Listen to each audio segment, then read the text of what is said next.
if you have a goal, like let's say you want to go to the gym, okay, and you want to get jacked, and the only reason you're going to the gym is because you want to get jacked. So you go to the gym, and when you get there, you realize you're kind of fat and out of shape. You don't have abs, but you look around the gym and you see all these people with abs, big muscles, and you say, well, they're jacked and I'm not jacked. That's why I'm here. So now I feel out of place. I feel like I don't belong. And it gives you this sense of automatically right off the bat, you feel unaccomplished, you feel less, you feel like you don't belong, right? Yeah. Because you're setting this expectation that the reason you're there is for a goal.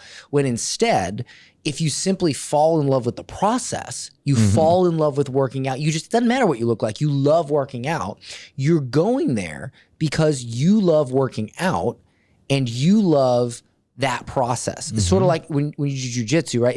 I love jujitsu, right? I love it. I don't go to jujitsu class and say, I'm only going because I want to win worlds or I want to win ADDC or I want to be a black belt. I go because I love it. And I noticed that when you love a process and you don't necessarily have a goal, you end up getting you end up getting rapidly good at that thing. Yeah. And you blow past any goals that you could have achieved or you could have made for yourself by falling in love with the process. Yeah. I'd love to know your take on that. So I think more people should set goals around how they want to feel, right? Because ultimately, isn't it all about having a feeling of happiness? So it's like I envision a world where I wake up every day and I feel this way, right? It's like that's not something that's tangible, that's a feeling, but it's also inarguable, right? Like if you feel a certain way, there's no metric that can dictate whether that's a success or not, because it's about how you feel. So I think people should focus more on that because they can literally get to that goal like a lot faster than any other like metric-based goal. Well, what do you think creates happiness? Do you think happiness is created by feeling like you've made progress, feeling like so I heard Jordan Peterson talk about this. He was saying that a lot of times we feel happy because we solve problems. Because if you think about it, right, what is the human mind? It's a computer. What is so forget the human mind for a second, but what does a computer do? What does it really do on a fundamental level? It crunches numbers and it solves problems one right after the other. That's its purpose. And then one day the motherboard goes out and the computer stops working and it stops solving problems and it dies.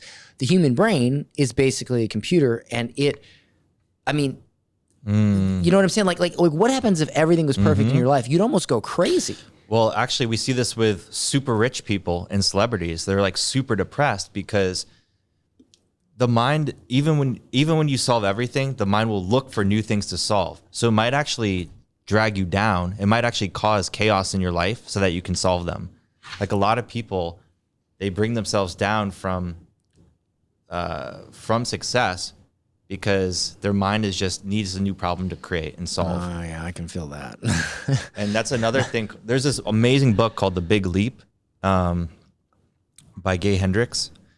And basically it's like, success for a lot of people is foreign and their subconscious, it's almost scary to be successful because their subconscious is not used to that. So they would rather almost subconsciously self-sabotage to bring themselves down to what they're used to. So I've seen it with a lot of people and alcoholics too. That runs in my family. Like people will get a certain taste of success and then it'll make them feel weird. They'll get antsy with being successful. So then they'll start drinking again and drag themselves back down to what they know because it's comfortable. So what this book, The Big Leap, talks about is breathing into the new reality, right?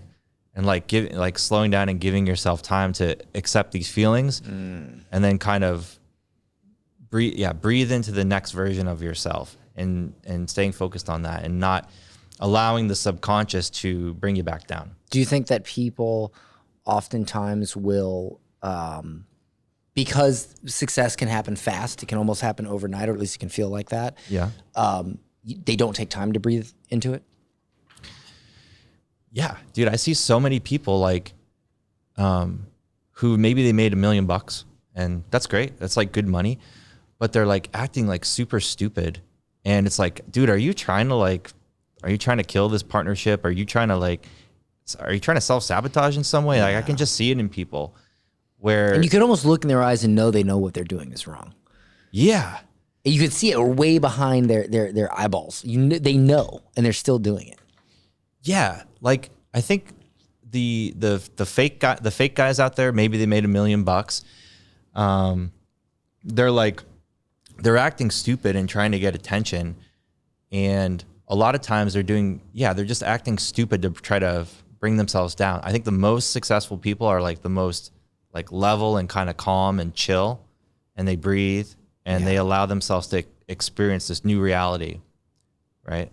Yeah, that makes a lot of sense. Watch the full episode by checking the link in description. And if you want daily success mentoring, visit howtothink.com and become a member.